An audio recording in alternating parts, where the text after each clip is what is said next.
From the Weather NorCal Command Center, this is your afternoon update. Your weekend weather update is made possible by Caltrans District 2. Hello everyone, I'm Chief Meteorologist Mike Krueger in for Chase Wilson here this weekend. You know, we're going to be looking at more often on chances for rain, but today I don't expect a lot of rainfall for some of us, whereas others are going to see more than others, and of course on top of that snow. But snow levels on average, they're going to be higher than they have been. You know, you think about the snow we saw yesterday in the valley, that's over with. You know, we've got higher snow levels over the weekend, but I do expect also kind of the main headline for this weekend will be the gusty winds, at least one of the main headlines, because we're also looking at the potential for some flooding in some of the areas to the north and west, Del Norte, northern Humboldt, western Siskiyou, for example. We'll get into that here in just a bit. But I do expect a break from all of this rain, wind, and snow on Tuesday. But there's more wet weather. There's more active weather here going through a portion of next week. Taking a look at your neighborhood forecast for the rest of the day. Of course, maybe some showers throughout the afternoon today for parts of the valley, but don't count on much. Most of it will be in Trinity County, the coast, Siskiyou County, Modoc County, even the eastern mountains. Most of the mountains will see some of that activity as well. So we have this stream of moisture kind of coming into Northern California. It's a bit of a ridge of high pressure, but what we have right here, kind of in its developing phases, is an atmospheric river. This is going to be heading our way and should be impacting us by tomorrow, but not necessarily today. So there's at 2 o'clock this afternoon. Look where most of the rain and snow is, mainly around Redding, which is not going to be a lot, and then to the north of that. Now there will be some upslope showers and snow flurries here east of the valley, but overall not very active even as we go into the mid-afternoon hours. Now by the second half of the day, as we go into this afternoon and evening, it's actually starting to break apart. A sprinkle or light shower for the coast, maybe some snow flurries to the north of the valley, maybe a few snow flurries off to the east. But look at this. I mean, it's fairly dry for many of you for the valley. Then we start to see that atmospheric river begin to take shape here as we go into about 10 o'clock tonight. This is where we're going to start to see some of the heavier rainfall and steady, moderate to heavy rainfall making its way to the northwestern portions of Northern California. Scattered showers, maybe fairly dry, and then you can see some of the light snow that we will see to the north and east of the valley.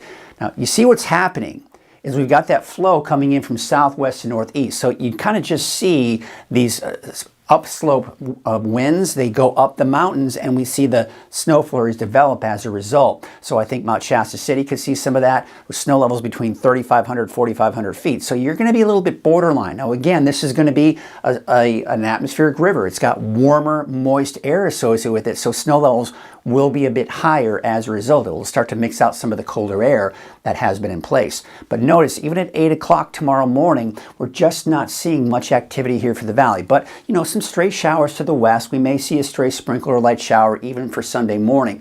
Now, you can see what's going to happen is that atmospheric river is going to shift to the south and east. By midday, it's still mainly to the north and west of the valley. Heavy rainfall. By the way, and we'll take a closer look at this here in a second, but gusty winds in this main band of moisture as well. Snow levels still about 3,500, 4,500 feet. You are still seeing some snow, maybe some chain requirements near I-5 and Highway 89, but I think snow levels may be a bit above those past levels. Meanwhile, we're dry, mainly dry. Look at that. I mean, there's that cutoff line. Again, atmospheric river, you hate the term, it's been overused. I don't overuse it. It's just part of the weather story. But you typically get that cutoff line of the moisture, heavy rainfall, and then it just cuts off. You just don't see as much. Still a lot of those upslope snow showers here to the east of the valley. And then through the afternoon, so by around midday through the afternoon, that then pushes through the valley. Now it looks like this model wants to bring in a little bit of shadowing for parts of the valley. So by the time it kind of goes over the mountains, we see less rain, and then it kind of goes back up into the mountains, and you see kind of squeeze out more of that moisture. I still think we'll see some decent rain through Sunday afternoon for the valley, but keep in mind, again, it's going to be very gusty winds at that point as well. So that main atmospheric river now pushes down towards south and east. That's no longer we're no longer under the influence of that. Then another colder storm system will move in on Monday. This will drop those snow levels down again. I've got them down to about 2,500 to 3,500 feet. Could we be looking at snow in Hayfork, Weaverville? We'll see as we kind of get some more forecast model data in.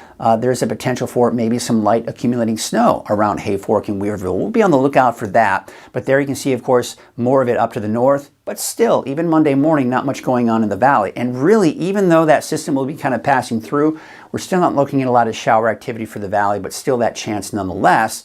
And then there you can see some of the snow off to the east. And then we finally start to dry things out by Monday evening, and of course dry by your Tuesday as well. Looking at the overall rainfall estimates, this is why we're concerned about flooding to the north and west.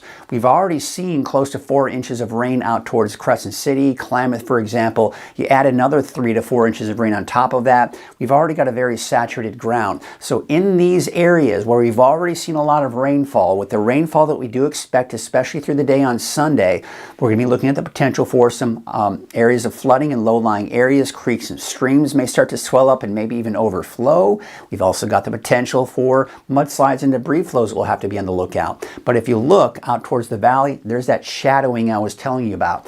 Heavy rainfall, shadowing, less rainfall, and a little bit more rainfall off to the east because, again, you kind of get that upslope going into the mountains. You're going to squeeze out more of that moisture. So again, I was talking about the flood advisory or flood watch, Del Norte, Humboldt, Western Siskiyou County. By the way, I think Trinity County we'll be looking at some of that heavy rainfall out of that as well. Now, these are my snowfall estimates. I haven't really included anything for Weaverville, Hayfork.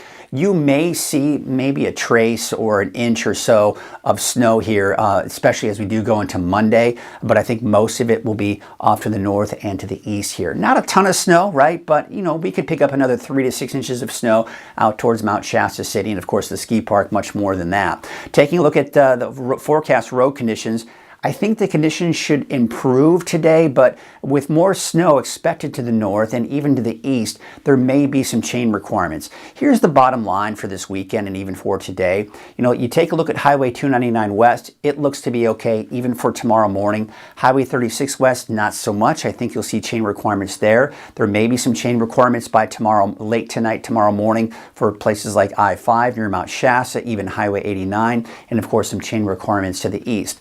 Bottom line, traveling in the mountains tonight, tomorrow morning, just check the latest road conditions. Even if you think it might be clear in 299 West, Mother Nature always has a way of surprising us, so it's always a good idea to check those conditions here. So there's that rain on Monday. You saw, of course, moving out by Monday night. Tuesday, we've got that break, but we've got more systems coming in.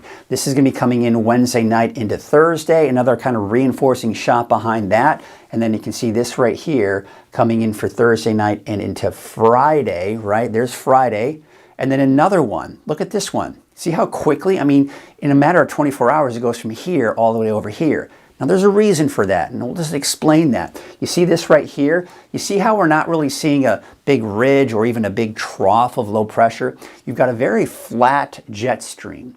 This is what we call a zonal flow type pattern. So you think of it this way.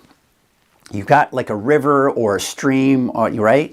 And what happens is when you get those isobars tightly packed, this is where we have really strong winds in the upper levels of the atmosphere, the jet stream.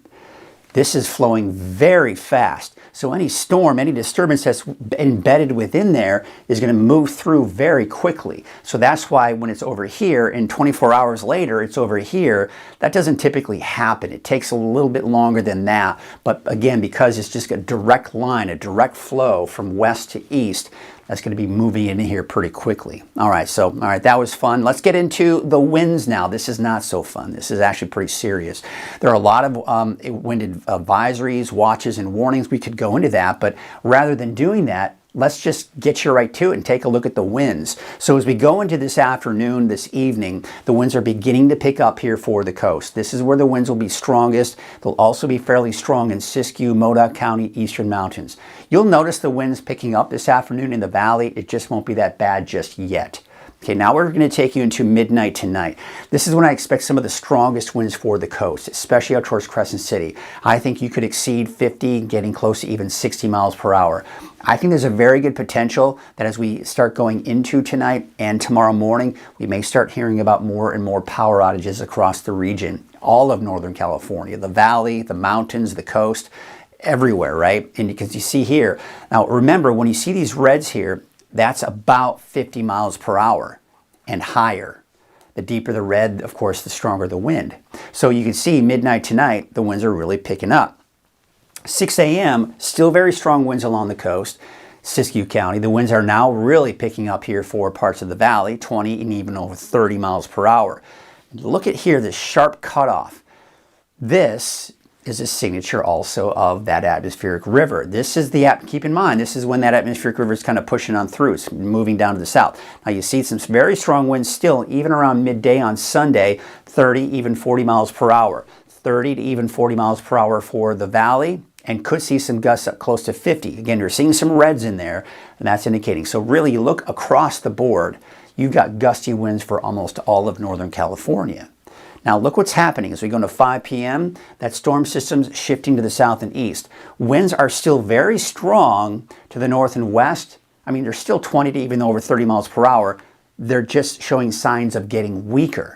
Okay, and then of course you see over 30 miles per hour for the valley, and even stronger off to the east. We take you into Monday morning. All right, winds are finally beginning to relax, and that'll be the case here even as we go into your Monday afternoon, although still a little breezy coming in from the northwest for parts of the valley.